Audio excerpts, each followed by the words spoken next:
This podcast is brought to you by Power Retail and was recorded at the Retail Global Gold Coast Conference 2019. I'm here with Wayne Baskin. He's the CTO of Booktopia and the Deputy CEO. How are you going? Good, yourself? Yeah, really good. You having fun? Yeah, good to be here. Love this conference. It's always good. Yeah, well, I was just there for a little bit of one of your talks. It was very interesting. You had some very good tips going on through the websites. And yeah, trying to give people some constructive feedback on their websites, trying to not break them, but try help them improve. No, I think any help is good help, really. Yeah.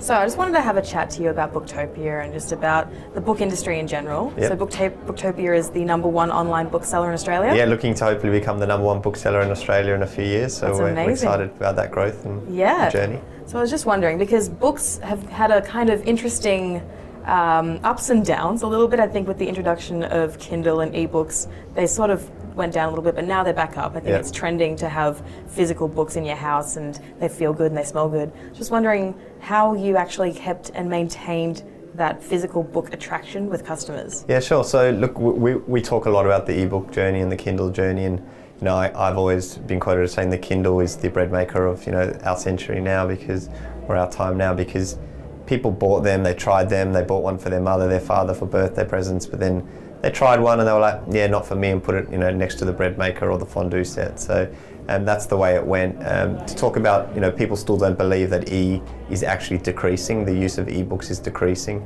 And what happened is people are writing 99-cent ebooks. What that means is the content is really poor quality.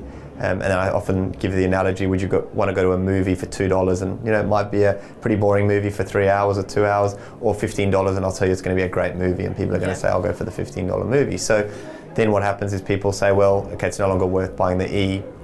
If I'm going to pay so much money, I want something physical, I want something to put on my bookshelf. But the attraction with the book is the escape. You get to escape in a book, you get away from your screens. We're all using our screens all the time, and most people are now reading on apps if they're reading and then an email comes or a WhatsApp comes, and they're distracted again. Yeah. So, and the smell of a book, when I take people for a tour through our distribution center, even through all the mechanization and the automation, you can still smell those books. And people, who love books are always just wanting to walk around. Yeah, I brought a book with me on the plane to Queensland, and it was so nice to just sit there and read something and not have my glaring phone in my face. I really resonate with books as well. I was wondering, you were talking about 99-cent ebooks and everything like that. So book industries, they help support more than 780,000 self-published sort of authors and books every year. Just wondering, how does Booktopia contribute to that? Yeah, so look, we buy all books. We sell all books. So we don't pick and choose what we sell. We do vet it. So we have 27 million products available to us. Of that, we sell 6 million of those products. So there is 21 million products that we say no to. And the self-published it's an interesting one, because you want to sell your quality product to your customers. We are customer obsessed. Our customer is important to us. Yeah. So there are people there who are scraping Wikipedia, who are writing really bad 99-cent ebooks, and then we're getting customers complain to us to tell us we're selling an inferior product. So there's a balance there between supporting the author, but also supporting, being there for the customer. Yeah. But as I said, we take on all of those. Take on a lot of those ebooks, a lot of those self-published ebooks, and promote them. Give people a voice, a channel that they wouldn't normally have.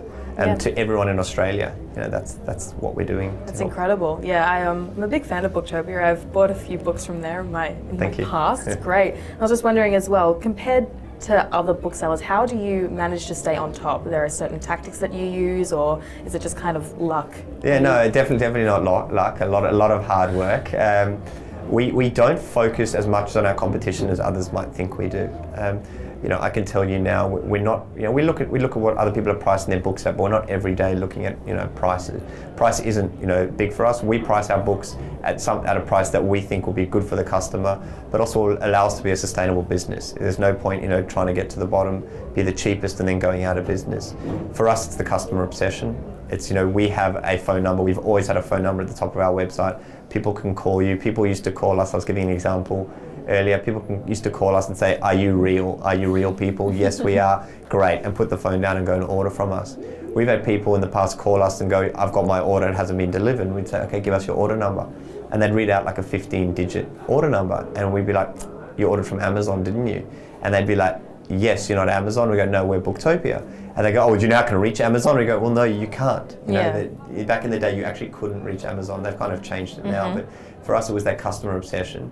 And we're big believers that if we give you a good service, if we ship to you really quickly, then you're going to tell your friends, you're going to be happy with the service, and you're going to come back to us. Awesome. So you've also, I know that you resell through, well not resell, but you sell through a lot of marketplaces like MyDeal as well. Yep. And I was just wondering, the future of that, do you think that there's more popularity in your own website, or do you think that there's future in selling in marketplaces as well? We do not want to become reliant on marketplaces. We've seen a lot of other businesses do that, and at their detriment. Because then, you know, if 50 to 80% of your business becomes on an eBay and Amazon or a third-party marketplace, all they've got to do is raise your fees, and you know, there goes your business. Absolutely. So we do primarily push our websites, both Booktopia and Angus and Robertson, which we acquired in 2015. Yes. But then we do believe we need to be wherever the book buyer is. You know, we want to sell, you know, books to all Australians and in the future to people around the world. So yes, if customers are coming to Amazons, if people are coming to eBays, if people are coming to Catch, MyDeal, you know, Kogan, we power Kogan books, and we're happy to sell our books wherever they're being sold. Cool. And I also noticed that they've got the new custom warehouse management system, Yeah. which is very exciting. Yeah. So you obviously sell quite a few books. I was just wondering if you could talk about the warehouse and how you pick all of the books and get the orders done. Yeah, sure. So we're shipping out between about 25 to 30,000 books a day out of our distribution centre. And it's all through our custom WMS, warehouse management system, which, you know, I wouldn't say it's new. We've been building it for about 8 to 9 years. It started out as a need. I found a little need that I needed to fix a problem where people were highlighting pieces of paper, and we built it into a fully automated or an automated distribution center. Wouldn't say fully automated. We're getting there. We're trying to move to the full automation, and slightly harder with books. But there's a lot of, you know, wherever we can gain efficiency, wherever we can get economies of scale, we're looking to automate. And the customization of our WMS allows us to make those small changes, whether it's, you know, someone being able to take 1 second per scan, you know, out of the process, you know, over 30,000 scans a day, or, you know, 60,000 scans a day to ship out 30,000 books. Yeah. You can see we're going to make big improvements. Absolutely. You're just going to get more and more. It's going to get better and better as well. And just on a personal note, I just want to know what your favorite book is. Yeah, I often get asked this. My favorite book is called Predictably Irrational. It's a non-fiction book and talks about how we as people are predictably irrational. We all think we're irrational, we all think we think differently, but there's a lot of predictability to the way we think. So I'm a non-fiction book reader, and when I get time to read, I like to read biographies or non-fiction books.